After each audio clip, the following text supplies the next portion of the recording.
Cristina, vamos encaminhar para você essa pergunta da doutora Suzana. Por que a escola não consegue identificar? Qual é a grande dificuldade dos professores? Falta capacitação para que os professores saibam identificar os superdotados? Falta maciçamente capacitação.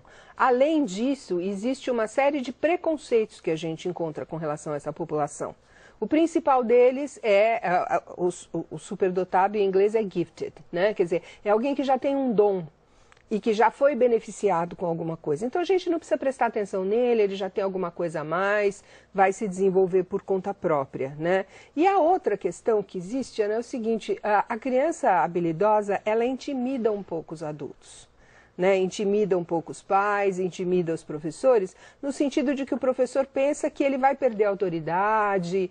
Então é como se ele não existisse, entendeu? É melhor não olhar aquilo. E a outra coisa é porque você identifica, você passa a ter que encaminhar essa questão, não é? E aqui, esse encaminhamento ainda é muito deficitário, quer dizer, a gente não tem para onde mandar, a gente não tem muito o que fazer, né? Porque depende de uma mudança estrutural mais ampla, né? Eu gostaria muito de retomar um pouco o que a Virgínia falou com relação... Ela falou uma coisa muito importante, né? Quer dizer, quando a gente encaminha para um acompanhamento psicológico, pode existir também essa ideia de que a criança superdotada é problemática. Isso não é verdade, né? Crianças superdotadas são crianças como outras quaisquer. Se você pensar que nós podemos chegar a uma cifra de até 20% da população, você imagina quantos estão nas salas de aula que a gente não percebe, né? E são que crianças normais, né? E que se desenvolvem e que vão... Então essa associação, eu acho um pouco perigosa, né? De sempre achar que a criança tem algum problema. Crianças que têm uma capacidade afetiva, social boa, elas vão saber lidar, vão ter paciência de lidar com o outro, vão ter paciência de lidar com um ambiente que não é desafiador, né? E eu acho muito importante frisar essa história, né? De que não é... E normalmente, quando a criança apresenta algum problema, é como se eu ou você tivéssemos necessidades que não estão sendo satisfeitas, tá certo? Então ela fica frustrada mesmo, né? Porque o ambiente não está correspondendo àquilo que ela necessita.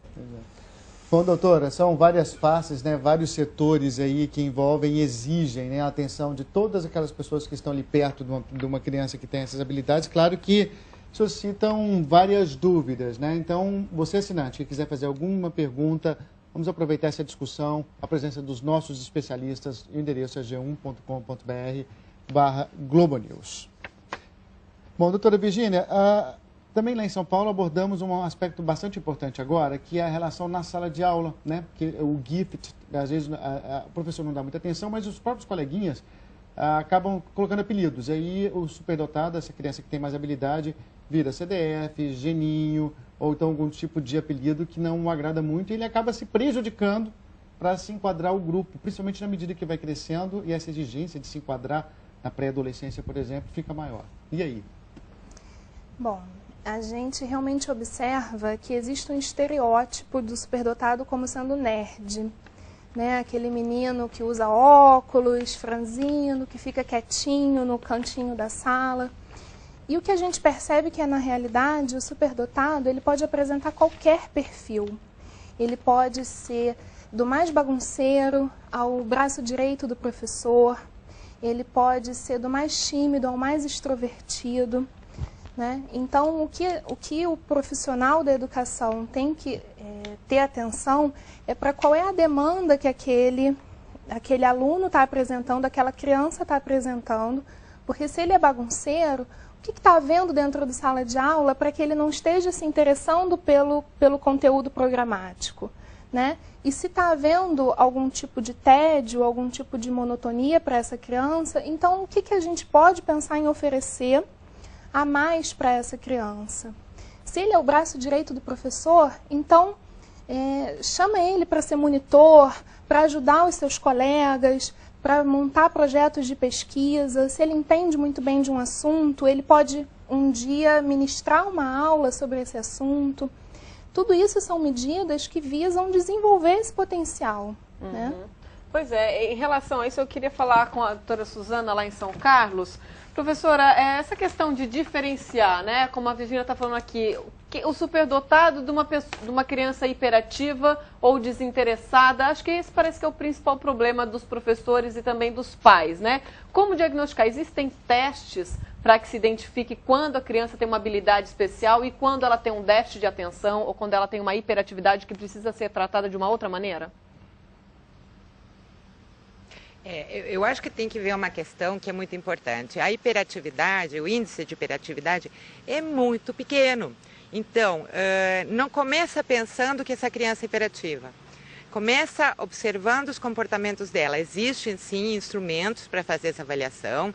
Para fazer o diagnóstico diferencial entre a hiperatividade e as altas habilidades, existem também mecanismos que isso um neurologista, uma equipe multidisciplinar, na verdade, deveria fazer, mas não se comece pensando em que ele é hiperativo, porque aí a gente vai olhar para um problema que é muito menos frequente do que as altas habilidades. E se começa a olhar do ponto de vista clínico. Então, uma coisa importante para observar uma criança que tem altas habilidades e não tem hiperatividade, a diferença é que a criança com altas habilidades, na área de destaque, na área de interesse dela, as atividades elas têm uma longa duração, elas têm uma permanência, elas têm esse comprometimento com a tarefa que a criança puramente hiperativa ou com déficit de atenção não consegue, por uma impossibilidade neurológica dela, né? Então, é importante fazer essa diferenciação.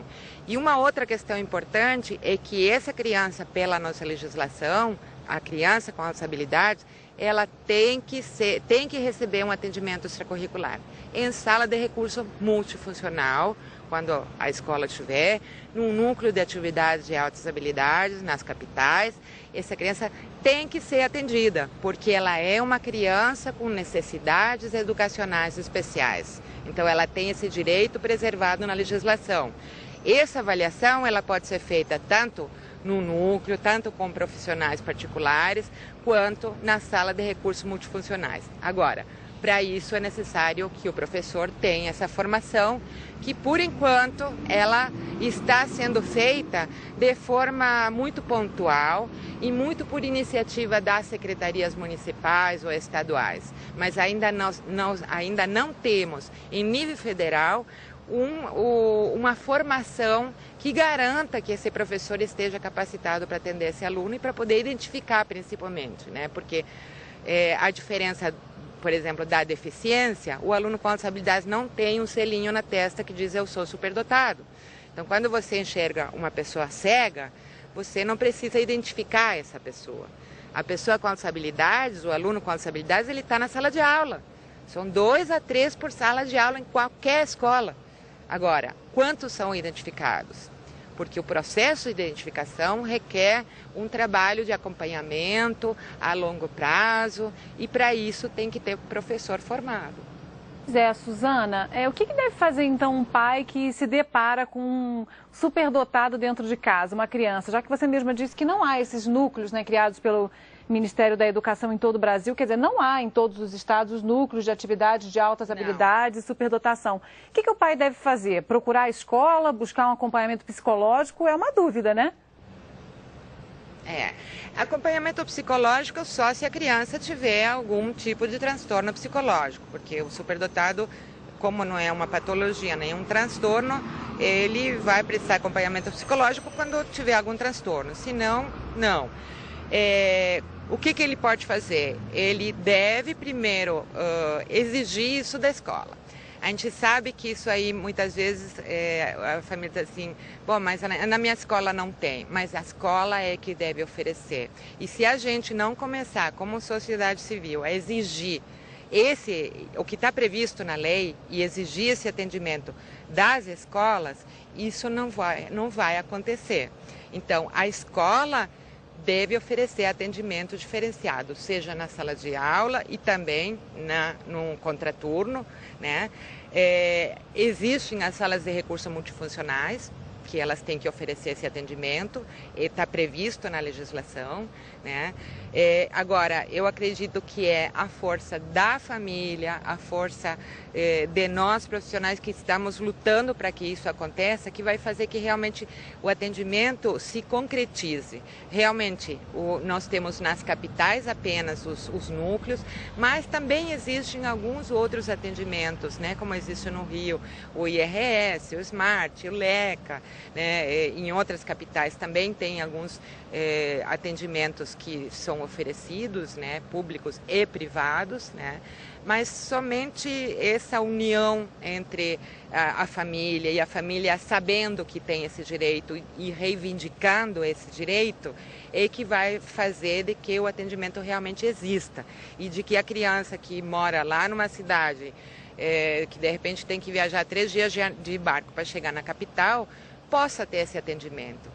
E aí tem uma outra questão envolvida, que é que tipos de políticas públicas nos demais setores da sociedade tem para esse aluno. Não tem nenhum, né? Quando o aluno com deficiência precisa ter atendimento educacional e é encaminhado para o atendimento educacional, ele tem passe livre, ele tem benefício continuado, de prestação continuada. O aluno com acessibilidade não tem. E como a nossa sociedade, 75% dela é de classe baixa, também nas autossabilidades acontece isso, né? O que certamente vai desfavorecer aquelas famílias que não têm condições de acompanhar essa criança, que tem que se deslocar para uma capital, né? O que é inviável. Suzana, eu vou agradecer a sua participação aqui com a gente no nosso debate, porque eu sei que você está com o horário apertado e precisa ir embora. Um bom dia para você, muito obrigada pelas suas informações. A gente conversou lá ao vivo de São Carlos com a Suzana Pérez, presidente do Conselho Brasileiro para a Superdotação, e a gente volta agora